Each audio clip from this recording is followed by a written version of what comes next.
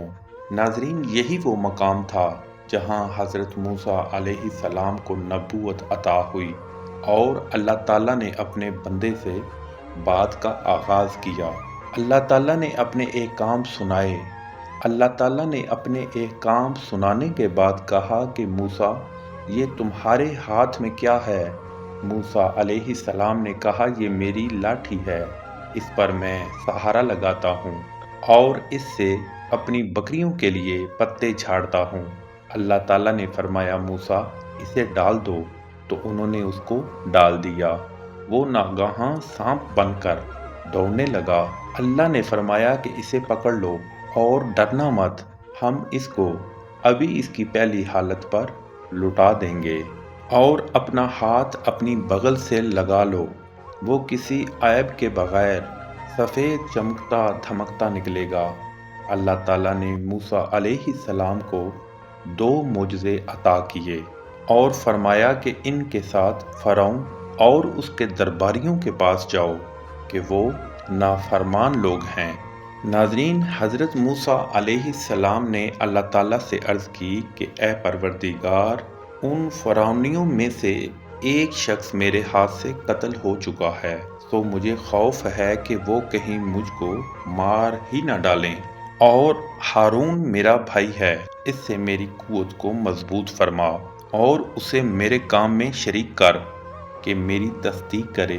مجھے خوف ہے کہ وہ لوگ میری تکذیب کریں گے۔ اللہ تعالیٰ نے فرمایا، موسیٰ تمہاری دعا قبول کی گئی، ہم تمہارے بھائی سے تمہارے بازو کو مضبوط کریں گے اور تم دونوں کو غلبہ دیں گے، تو ہماری نشانیوں کے سبب وہ تم تک پہنچ نہ سکیں گے، اور تم اور جنہوں نے تمہاری پیروی کی غالب رہو گے۔ غرض حضرت موسیٰ علیہ السلام اور حضرت ہارون علیہ السلام فرعون کے پاس گئے۔ ناظرین، اس قصے میں ابھی یہاں تک ہی، اس کے بعد اگلے پارٹ میں انشاءاللہ تعالیٰ آپ کو بتایا جائے گا کہ فرعون کے دربار میں کیا کچھ ہوا، اور اس کے بعد کے بھی چند واقعات کا ذکر کیا جائے گا، جیسا کہ سامری جادوگر نے سونے کا بچڑا بنا دیا قوم کو، من و سلویٰ کے بارے میں 40 سال بنی اسرائیل جنگلوں میں بھٹکتے رہے، قارون کے متعلق، اس کے دولت کے خزانوں کے سمیت جب وہ غرق ہو گیا، حضرت خضر علیہ السلام کا واقعہ، ہفتے والے دن اللہ تعالیٰ کی ذات نے بنی اسرائیل کو مچھلی کھانے سے منع کیا، اس بارے میں انشاءاللہ تعالیٰ اگلی ویڈیو میں ملاقات ہوگی۔ دعا میں یاد رکھیے گا، تب تک کے لیے اللہ حافظ۔